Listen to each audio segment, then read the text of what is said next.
Leçon 33. L'amitié. Adultères que vous êtes, ne savez-vous pas que l'amour du monde est inimitié contre Dieu? Celui donc qui veut être ami du monde se rend ennemi de Dieu.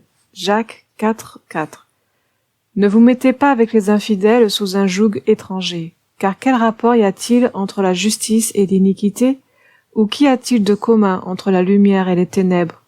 Quel accord y a-t-il entre Christ et Bélial? Ou quelle part a le fidèle avec l'infidèle? Quel rapport y a-t-il entre le temple de Dieu et les idoles?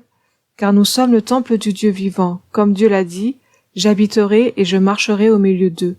Je serai leur Dieu et ils seront mon peuple. » C'est pourquoi, sortez du milieu d'eux et séparez-vous, dit le Seigneur. Ne touchez pas à ce qui est impur, et je vous accueillerai. Je serai pour vous un père, et vous serez pour moi des fils et des filles, dit le Seigneur Tout-Puissant. 2 Corinthiens, chapitre 6, versets 14 à 18. Heureux l'homme qui ne marche pas selon le conseil des méchants, qui ne s'arrête pas sur la voie des pécheurs, et qui ne s'assied pas en compagnie des moqueurs, mais qui trouve son plaisir dans la loi de l'Éternel, et qui la médite jour et nuit. Il est comme un arbre planté près d'un courant d'eau, qui donne son fruit en sa saison, et dont le feuillage ne se flétrit point. Tout ce qu'il fait lui réussit. Il n'en est pas ainsi des méchants. Ils sont comme la paille que le vent dissipe. C'est pourquoi les méchants ne résistent pas au jour du jugement, ni les pécheurs dans l'assemblée des justes, car l'Éternel connaît la voie des justes, et la voie des pécheurs mène à la ruine. Psaume 1. La Bible ne met pas l'accent sur l'amitié. On peut s'étonner que la Bible fasse rarement mention de l'amitié quand elle parle des enfants de Dieu, bien que le mot « ami » apparaisse assez souvent. On le rencontre dans la Genèse et les Proverbes, dans Matthieu et dans Luc. Généralement, il se réfère à des gens hors de Christ. Il s'applique rarement à des amis dans le Seigneur. Si je me souviens bien, le mot « ami » ne revient que 2 fois en référence à Paul, les 2 fois dans les Actes.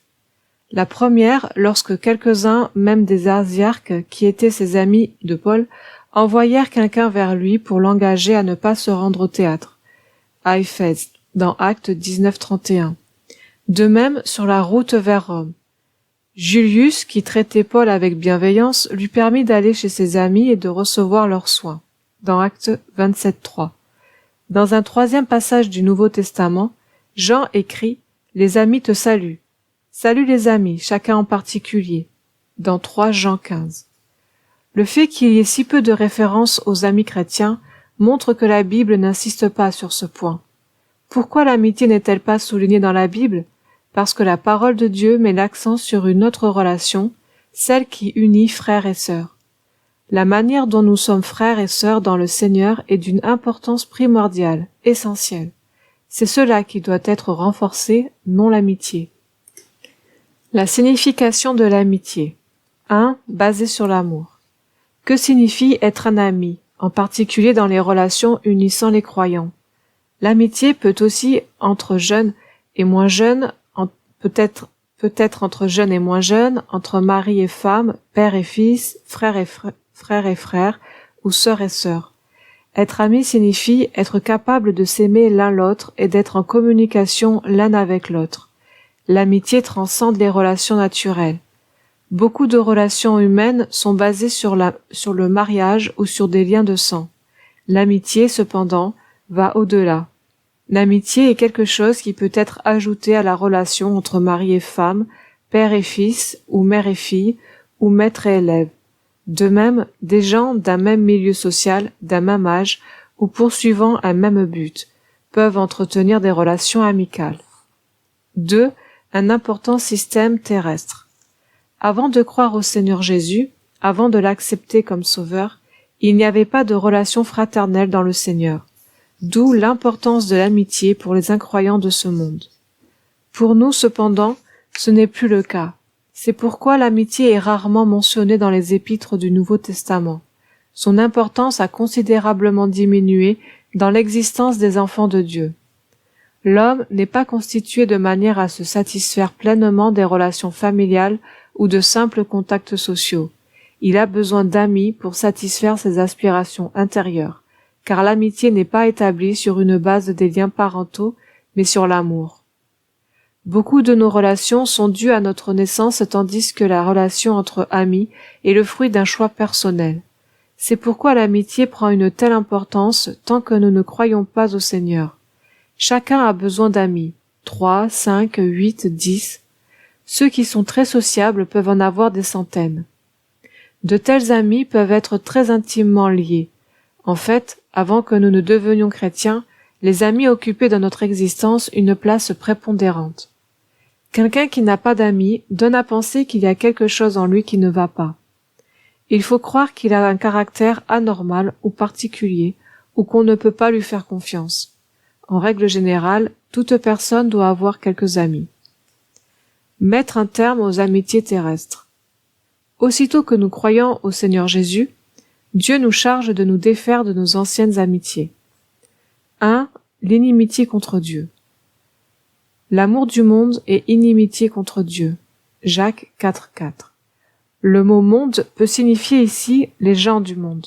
Si nous voulons être amis avec les gens de ce monde parce que nous aimons le monde, nous nous rendons ennemis de Dieu. Si quelqu'un aime le monde, l'amour du Père n'est pas en lui. 1 Jean 2,15. Dites avec insistance aux nouveaux croyants qu'une fois devenus chrétiens, l'une des premières choses à faire est de changer radicalement d'amis. Et il y a toute une série de premières choses pour les nouveaux croyants dans ces leçons de base. J'avais l'habitude de dire aux nouveaux croyants, maintenant que vous croyez au Seigneur, vous devez complètement changer d'amis, opérer un changement radical, tel que vous le feriez avec vos vêtements et d'autres choses. Je sais de quoi je parle. Si un nouveau croyant ne change pas d'amis, son avenir spirituel sera irrémédiablement faible et superficiel. Aussitôt que l'on croit au Seigneur, on doit se libérer de ses amitiés antérieures. C'est merveilleux de savoir que lorsque l'amour du Seigneur entre, l'amour de l'homme s'en va. Lorsque la vie du Seigneur est mise en nous, il nous devient impossible de nouer amitié avec le monde. Relevons cependant que notre Seigneur n'a pas dit que nous devions être hostiles au monde pour l'aimer lui. Cela ne signifie pas que nous ne devions même pas donner un signe de tête lorsque nous rencontrons des gens dans la rue. L'amour du monde et inimitié contre Dieu ne suggère pas que nous traitions les gens du monde en ennemis. Cela signifie uniquement que nos relations intimes et nos profondes amitiés antérieures ne peuvent pas subsister. Vous pouvez bien continuer à aimer un ancien ami, mais votre but est de l'amener au salut. Vous pouvez toujours être aimable envers lui, mais votre objectif est de l'inviter à entendre l'Évangile. C'est ce que fit Corneille lorsqu'il invita 2 classes de gens chez lui pour écouter Pierre. Un groupe était constitué de sa parenté, l'autre comprenait des amis proches. Vous aussi, vous amenez votre parenté et vos amis proches à écouter l'Évangile. Votre but n'est pas de maintenir les anciennes relations, mais plutôt de les amener au Seigneur. On ne peut cesser de connaître quelqu'un. Celui qui a été un jour un ami le demeure. Comment pouvez-vous couper court à toute communication après avoir été amis pendant des années? En fait, nous voulons dire ici qu'une fois que nous avons connu l'expérience de nous tourner vers le Seigneur, les relations antérieures cessent tout simplement d'exister. Par la suite, nous continuons, bien sûr, à parler à nos anciens amis lorsque nous les voyons, et nous continuons à discuter avec eux lorsqu'ils ont des problèmes. Mais nous avons reçu une vie nouvelle, et ceci trace une ligne de démarcation qui ne peut être franchie. Lorsqu'on voyage, lorsque l'on s'engage dans une course, plus la charge est légère, mieux cela vaudra. Dans le domaine spirituel, plus nous réglons nos problèmes avec le péché, moins le poids sera lourd. Plus nous opérons de restitution, moins nous serons chargés. En nous séparant de quelques-uns de nos anciens amis, nous allégeons notre charge aussi, tandis que l'adjonction de nouvelles amitiés finira par faire s'écrouler le coureur. Je vois beaucoup de frères et de sœurs s'écrouler sous le poids de leurs amis. Ils ne sont pas capables de bien parcourir le chemin que Dieu a tracé devant eux. Les incroyants ont une norme morale différente. Même s'ils n'ont pas l'intention de vous faire tomber, ils ne feront certes rien pour vous relever. 2. Un joug étranger. Ne vous mettez pas avec les infidèles sous un joug étranger. 2 Corinthiens 6,14. Beaucoup de gens semblent penser que ces mots ne se réfèrent qu'au mariage. Je crois que le mariage y est inclus, mais pas seulement. Cet avertissement comprend toutes sortes d'amitiés et de relations entre fidèles et infidèles. Il nous montre la totale incompatibilité entre croyants et incroyants. La signification d'un joug étranger. Ne vous mettez pas avec les infidèles sous un joug étranger est une affirmation générale de l'Écriture suivie de toute une liste de préceptes. Pour comprendre ce que cela signifie, lisez les 5 questions qui suivent. Car quel rapport y a-t-il entre la justice et l'iniquité, ou qu'y a-t-il de commun entre la lumière et les ténèbres? Quel accord y a-t-il entre Christ et Bélial, ou quelle part a le fidèle avec l'infidèle? Quel rapport y a-t-il entre le temple de Dieu et les idoles? Car nous sommes le temple de Dieu vivant, comme Dieu l'a dit. J'habiterai et je marcherai au milieu d'eux, je serai leur Dieu, et ils seront mon peuple. 2 Corinthiens 6, 14, 16. Ces 5 questions nous disent pourquoi fidèles et infidèles ne peuvent pas porter ensemble un même joug. Porter un joug étranger n'est pas une bénédiction, mais un malheur. J'espère que les chrétiens verront que nous ne pouvons pas entretenir une relation intime avec des infidèles, que ce soit dans la sphère de la société, du travail, de l'amitié ou du mariage. Les fidèles ont une norme et les infidèles en ont une autre. Les croyants ont l'enseignement de la foi, tandis que les incroyants suivent leur propre doctrine de non-croyants. Les croyants possèdent un point de vue des croyants, les incroyants s'en tiennent à un point de vue de non-croyants. Toute tentative de vouloir les associer résulte non en une bénédiction, mais en une souffrance. Leurs points de vue, leurs opinions et normes morales, leurs jugements sont si différents des nôtres qu'en fait, chacun tire dans une direction opposée à l'autre. Les soumettre à un seul joug, soit brisera le joug, soit amènera le fidèle à suivre l'infidèle. J'espère que tous les nouveaux croyants comprendront que l'amitié avec des incroyants ne peut que résulter en une perte. Ne vous imaginez pas que vous pourrez relever l'infidèle. Pour le relever, vous n'avez pas besoin d'être son ami intime. J'ai relevé d'anciens amis sans m'impliquer moi-même dans une relation intime. Il est possible de les redresser sans maintenir l'ancienne relation.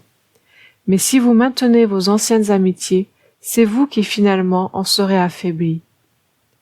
Spurgeon en donne une bonne illustration. L'anecdote qui suit me paraît tout à fait pertinente. Un jour, une jeune femme vint voir Spurgeon et lui demanda si elle pouvait nouer une amitié avec un jeune homme incroyant. Elle lui fit part de son intention de l'amener à Christ et de sa décision de se fiancer rapidement. Spurgeon alors pria la jeune fille de grimper sur une table. Elle ne put qu'obéir. Spurgeon, déjà d'un certain âge, demanda à la jeune fille de prendre sa main et de faire de son mieux pour le faire monter sur la table. Elle l'essaya, mais naturellement elle n'y réussit point. Alors Spurgeon lui dit qu'il allait la faire descendre, elle. D'un seul coup, elle se trouva en bas. Spurgeon lui dit alors: « Il est facile de faire descendre, il est difficile de faire monter. » La question de la jeune sœur était ainsi résolue. Dites à vos anciens amis que vous avez cru au Seigneur Jésus. Lorsque vous les voyez, amenez-les au Seigneur. Lorsque j'étais jeune, j'avais à l'école de nombreux amis. Après m'être converti au Seigneur, je pris l'habitude, lorsque je leur rendais visite, d'amener ma Bible avec moi et de leur parler du Seigneur. Je confessais mon passé peu glorieux. J'avais joué à des jeux d'argent, j'étais souvent allé au cinéma. Mes amis m'y avaient facilement amené. Après avoir cru au Seigneur, je voulus m'asseoir auprès d'eux et sortir ma Bible. L'on sut bientôt ce qui m'était arrivé. Dès lors, mes amis cessèrent de m'informer lorsqu'ils allaient dans les salles de jeu ou au cinéma. Mais mieux vaut être tenu à l'écart que d'être tiré en bas par vos amis antérieurs. Il est bon de maintenir une certaine relation, mais ne recherchez pas des amitiés proches. Soyez polis et aimables, mais ne vous impliquez pas profondément. Vous appartenez au Seigneur et vous devez leur amener le Seigneur. Si vous servez loyalement le Seigneur et si vous amenez le Seigneur à ses amis, Tôt ou tard, vous les verrez se tourner vers le Seigneur ou vous laisser tomber. Ce sont les deux seules solutions. Il est rare que les choses tournent autrement. 5 questions bibliques. Premièrement, quel rapport y a-t-il entre la justice et l'iniquité? Dès que vous croyez au Seigneur, vous commencez à comprendre ce qu'est la justice. Il y a quelques jours, un frère dit dans un témoignage qu'il avait compris qu'il était injuste d'entrer dans un parc public avec un ticket emprunté. Les croyants ont besoin qu'on leur montre ce qui est juste et ce qui ne l'est pas. Ils doivent régler leurs anciennes injustices et leurs vieilles dettes. Aussi moraux qu'ils puissent être, les gens du monde ne savent pas ce qu'est la justice. Justice et iniquité s'opposent, il n'y a aucun rapport entre elles. Ne vous rendez-vous pas compte que les croyants ne devraient jamais profiter d'autrui, même de la manière la plus insignifiante? Il est des gens qui aiment abuser des autres. Il se peut que vous ayez jadis approuvé certains gestes, mais maintenant vous sentez qu'ils ne sont pas justes. Comment pouvez-vous alors vous accommoder aujourd'hui d'une telle injustice? Votre jugement est aujourd'hui différent du leur. Il n'y a aucune communion possible à moins que vous ne changiez la justice en injustice. Deuxièmement, qu'y a-t-il de commun entre la lumière et les ténèbres? Vous avez été éclairés et maintenant vous voyez toutes choses dans la vraie lumière. Votre ami du monde, cependant, est dans l'obscurité et ne peut pas voir la vraie nature des choses. Même un enfant de Dieu qui a déjà parcouru un long chemin dans le Seigneur trouve difficile de se joindre à un chrétien charnel vivant dans les ténèbres. Il sera encore moins possible à un chrétien avancé d'être en communion avec quelqu'un qui n'a jamais vu aucune lumière. Rappelez-vous que le conflit impliqué est fondamental. Il ne peut y avoir de communion entre la lumière et les ténèbres. Ceux qui sont dans les ténèbres peuvent faire beaucoup de choses que vous ne pouvez pas vous permettre de faire. Leur philosophie, leur éthique, leur apparence, leurs objectifs sont complètement différents des vôtres. Vous êtes dans la lumière tandis qu'eux se trouvent dans les ténèbres. Comment pouvez-vous avoir de la communion avec eux puisqu'il y a une différence de nature? Troisièmement, quel accord y a-t-il entre Christ et Bélial? Bélial ici se réfère à Satan, car le mot veut dire méchanceté ou vaurien. Satan est véritablement méchant et méprisable. Nous appartenons à Christ, tandis que les infidèles sont enfants de Bélial. Par Christ, nous sommes nobles aux yeux de Dieu, tandis qu'ils sont méprisables. Nous avons été rachetés, non par de l'or ou de l'argent corruptible, mais par le précieux sang du Fils de Dieu. Il y a beaucoup de choses que nous ne pouvons pas faire parce que cela violerait notre position et notre dignité de chrétien. Mais eux appartiennent à Bélial. Ils peuvent faire beaucoup de choses que nous ne pouvons pas faire. Ils peuvent abuser des autres. Ils peuvent chercher leurs propres intérêts aux dépens d'autrui. Mais nous, chrétiens, nous détenons une gloire et une position. Comment les deux choses pourraient-elles concourir? Comment pourraient-elles toutes deux porter le même joug? L'un tirera dans une direction et l'autre de l'autre côté. Il est certain que le joug se brisera. Quatrièmement, quelle part a le fidèle avec l'infidèle? Voici un autre contraste distinct. Vous êtes un homme de foi, tandis que lui n'a pas la foi. Vous croyez, mais lui ne croit pas. Vous connaissez Dieu par la foi. Il ne croit pas et ne connaît pas Dieu. Vous vivez par la foi, et vous mettez votre confiance en Dieu. Il n'a pas la foi, aussi doit-il compter sur lui-même. Vous témoignez que tout est dans les mains de Dieu, tandis qu'il dit que tout est dans ses propres mains. Ce sont deux situations radicalement différentes l'une de l'autre. Quelle part un fidèle a-t-il avec un infidèle? Pour vous, croire en Dieu est aussi naturel que respirer, tandis qu'il trouve difficile de croire parce qu'il ne s'en soucie même pas. Il vous ridiculisera, vous traitant de conservateur, de rétrograde, d'insensé. Comment alors pourrions-nous avoir des amis incroyants? Si nous en avons, ils nous traîneront rapidement avec eux vers le bas. Cinquièmement, quel rapport y a-t-il entre le temple de Dieu et les idoles? Soulignons ce que signifie le temple de Dieu et ce que l'on entend par idole. Je pense que ceci se réfère à la sainteté du corps physique, puisque ces mots sont suivis par « Nous sommes le temple du Dieu vivant ». Dans 1 Corinthiens, nous lisons que le corps est considéré comme le temple de Dieu. Ce sont ici des gens dont le corps est le temple de Dieu. Il y a aussi un autre peuple qui, lui, vénère des idoles. Vous ne devez pas profaner le temple de Dieu. Lorsque vous sortez avec vos amis, ils s'adonnent souvent à des actes qui souillent le corps, comme boire ou fumer. Mais votre corps est le temple de Dieu. Vous ne pouvez pas corrompre ou profaner ce temple. Vous devez donc conserver votre corps comme un temple de Dieu. Le Dieu vivant demeure en vous. Ne l'offensez pas. Quel rapport avons-nous, en tant que temple de Dieu, avec les idoles? Les incroyants sont le temple des idoles, puisqu'ils sont en relation avec des idoles, avec ou sans forme précise. Ils ne recherchent pas la sainteté du corps. Nous, oui. N'avons-nous pas remarqué à quel point ils sont négligents à l'égard de leur corps, alors que nous respectons notre corps et le gardons saint? Il est impossible de réunir ces deux sortes de personnes. En conséquence, n'entretenez pas une relation trop intime avec des incroyants. Si vous le faites, il n'y aura qu'un seul résultat. Vous serez tiré vers le bas. Ne vous vantez pas d'être assez fort et assez résolu pour ne pas être atteint par quelques amis incroyants. Laissez-moi vous le dire. Même si nous avons mis notre foi dans le Seigneur pendant de nombreuses années, nous devrions conserver la crainte d'être trop proches d'amis incroyants. De tels contacts peuvent aisément porter atteinte à notre vie spirituelle. Lorsque vous recherchez le contact avec des incroyants, visez soit à les inviter à des réunions, soit à leur rendre témoignage. Si vous demeurez dans leur milieu, vous aurez tendance à rabaisser vos propres normes. Il n'est pas aisé de maintenir une norme de chrétien au milieu d'eux. 3. L'influence des mauvaises conversations.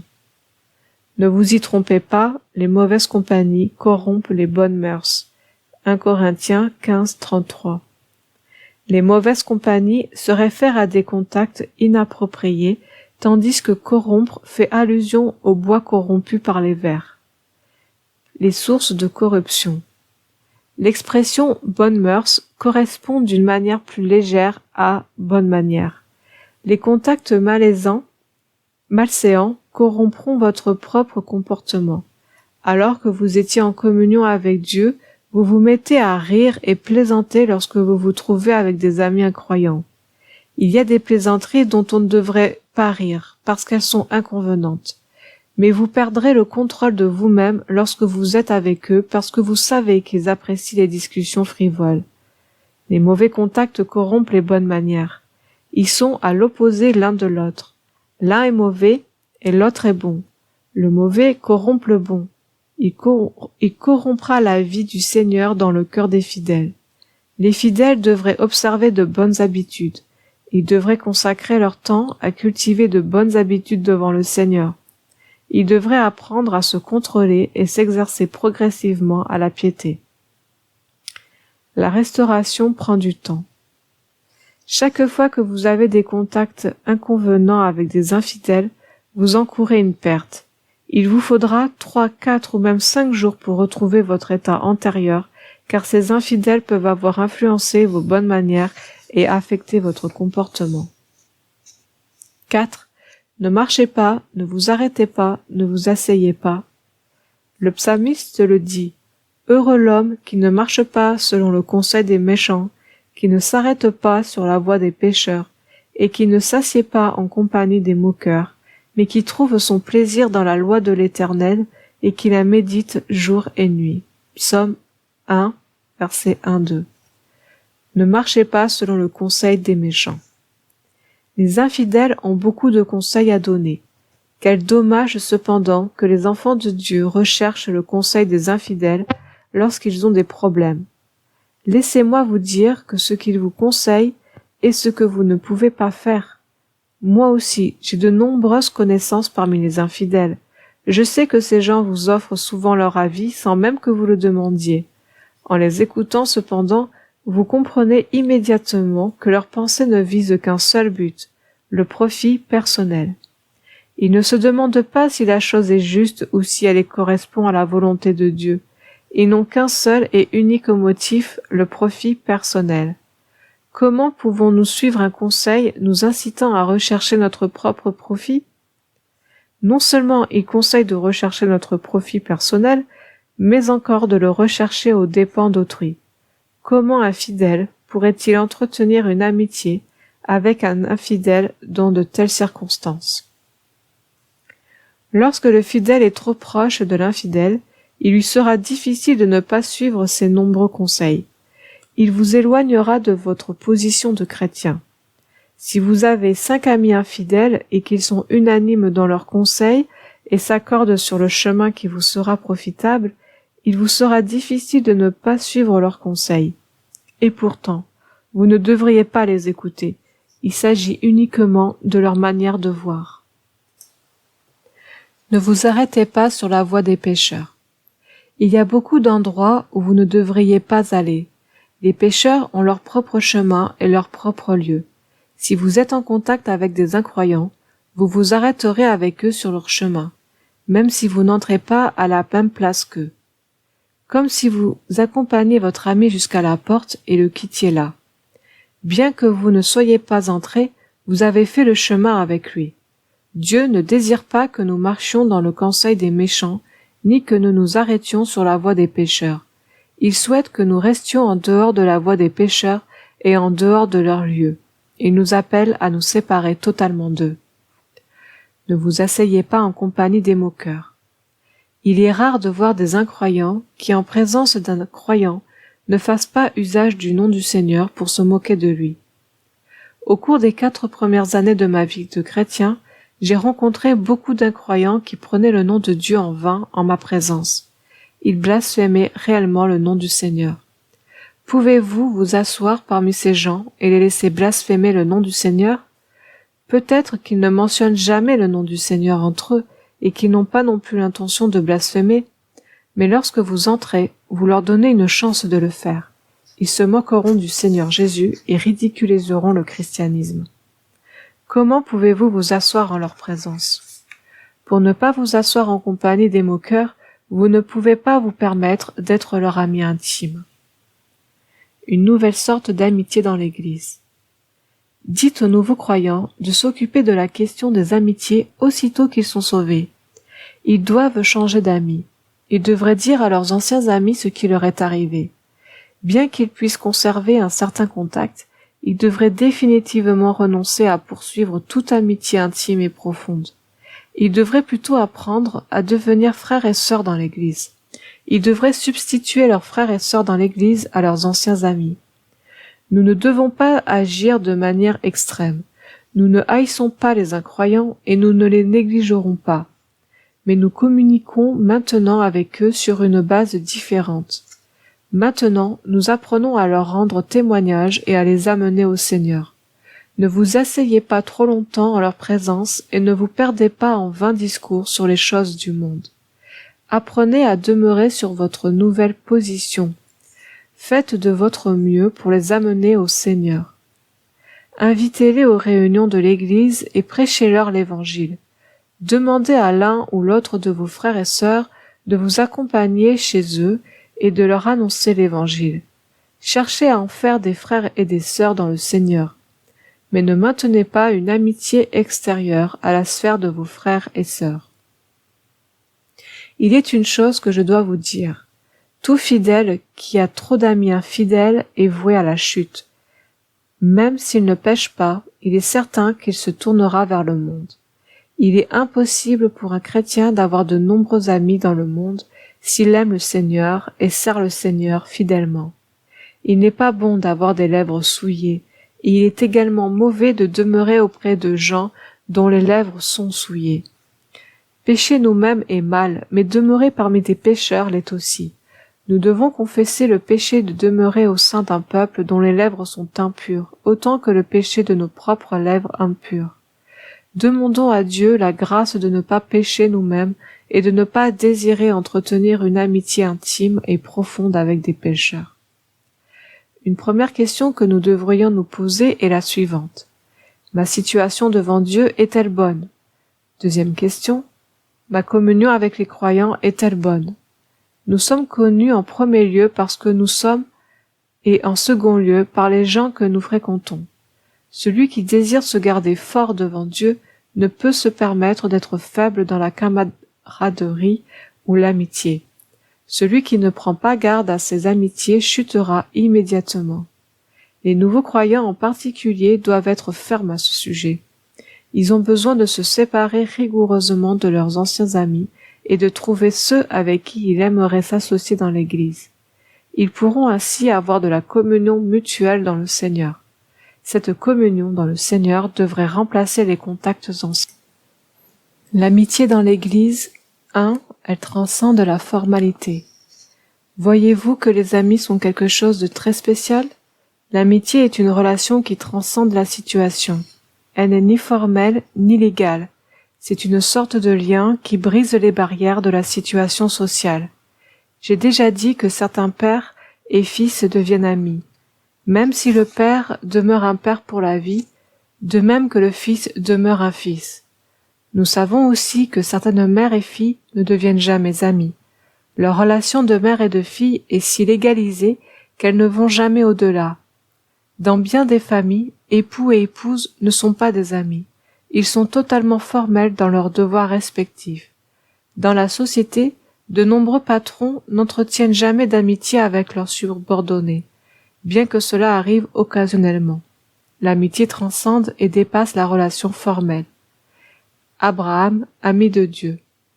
Il arrive que l'on puisse devenir l'ami de Dieu. Abraham l'a été.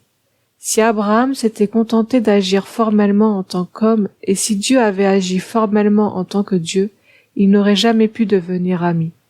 Dieu a dû s'écarter de sa position, et Abraham a dû s'oublier lui-même pour que tous deux deviennent amis. Christ, l'ami des pécheurs. Le Seigneur Jésus est l'ami des pécheurs. S'il était demeuré strictement sur sa position, il n'aurait jamais pu devenir l'ami des pécheurs. Il est devenu un ami parce qu'il y a quitté sa position suprême. Sinon, bien qu'étant toujours le Sauveur, il n'aurait pas pu être un ami. J'espère que vous comprenez ce que l'on entend par l'amitié de Christ. Le Seigneur et les pécheurs sont irréconciliables. Il est le juge et nous sommes jugés. Il est le Sauveur et nous sommes les sauvés. Mais le Seigneur a mis tout cela de côté pour être l'ami des pécheurs. Les gens l'appelaient l'ami des pécheurs. Dans son amitié, il est capable de nous amener à l'accepter comme notre Sauveur. Les amis de l'apôtre Jean. Je crois qu'un enfant de Dieu qui aura été un frère pour une durée suffisamment longue et qui aura appris à connaître le Seigneur de manière plus approfondie pourra nouer des amitiés avec certains membres de l'Église, ce qui montre naturellement qu'il a transcendé une position formelle. Ceci est caractéristique dans 3 Jean. La 3e épître de Jean a été écrite lorsque l'apôtre Jean était déjà très âgé, probablement environ 30 ans après le martyre de Paul. Lorsque Jean écrivit cette lettre, Pierre était déjà parti à un âge avancé, Paul était mort et les autres apôtres avaient également déjà quitté le monde. Il l'écrivit moins en tant qu'apôtre qu'en tant qu'ancien. Verset 1. Il était déjà âgé. J'aime sa 3e lettre. Elle est très différente des 2 autres. Dans 1 Jean, il dit « Père, jeunes gens, petits-enfants et mes petits-enfants », comme s'il leur parlait de manière formelle. Mais dans le dernier verset de 3 Jean, il s'est mis dans une position très spéciale. Il allait bientôt quitter le monde. Il était très âgé, probablement plus de 90 ans. Il avait tant connu le Seigneur et avait marché si loin avec Dieu qu'en écrivant cette lettre, au lieu de les appeler frères, sœurs, petits-enfants, jeunes gens ou pères, il dit « Les amis te saluent, salut les amis, chacun en particulier. » Pouvez-vous percevoir ce que cela veut dire? Si vous pouvez pénétrer l'esprit de ce qu'il dit, vous en comprendrez le sens. Sinon, vous ne verrez rien. C'était un homme si âgé qu'il survivait à tous ses amis. Pierre était mort, Paul était mort, mais il pouvait dire encore « Les amis te saluent, salue les amis, chacun en particulier. Comme il était riche, il était parvenu au sommet de son expérience. Pendant de longues années, il avait suivi le Seigneur et avait connu beaucoup de choses. Maintenant, il était si empli d'années qu'il aurait fort bien pu caresser la tête d'un sexagénaire ou d'un septuagénaire en l'appelant mon enfant. Mais il n'a pas fait cela. Au contraire, il a dit mon ami. La base formelle était oubliée. Il parlait d'une position d'exaltation et pouvait ainsi exalter autrui. De même que le Seigneur était devenu l'ami des pécheurs, de même que Dieu avait fait d'Abraham son ami, Jean traite ici ses enfants, adolescents et pères, comme des amis. 2 comme frères et sœurs. Il se peut qu'un jour, les jeunes dans l'Église arrivent à une telle position de maturité. Mais aujourd'hui, ils doivent apprendre à rester à leur place de frères ou sœurs. L'amitié au sein de l'Église occupe une très grande place. Il se peut qu'un jour, lorsque vous serez vraiment mûrs, vous pourrez faire des petits-enfants vos amis. Vous les aurez alors dépassés de loin en spiritualité. Vous serez capable de les élever au niveau de votre amitié. Jusqu'à ce que ce jour vienne, cependant, ce que l'Église souligne n'est pas l'amitié, mais la fraternité. N'est-ce pas étrange que l'Église semble donner de l'importance à tant de choses à l'exception de l'amitié? C'est parce que l'amitié au sein de l'Église transcende la position et la formalité et s'établit sur une base totalement différente. C'est celui qui est grand qui encourage les autres à être ses amis. Il est devenu si grand qu'il est capable d'élever les autres en les appelant amis. Ceci, cependant, ne s'applique pas aux jeunes frères et sœurs. Les nouveaux convertis doivent apprendre à maintenir une relation de fraternité dans le Seigneur. Ils se sépareront de leurs amis antérieurs et ils établiront des liens avec leurs frères et sœurs dans l'Église. Cette attitude leur épargnera de nombreuses difficultés dans leur marche avec le Seigneur.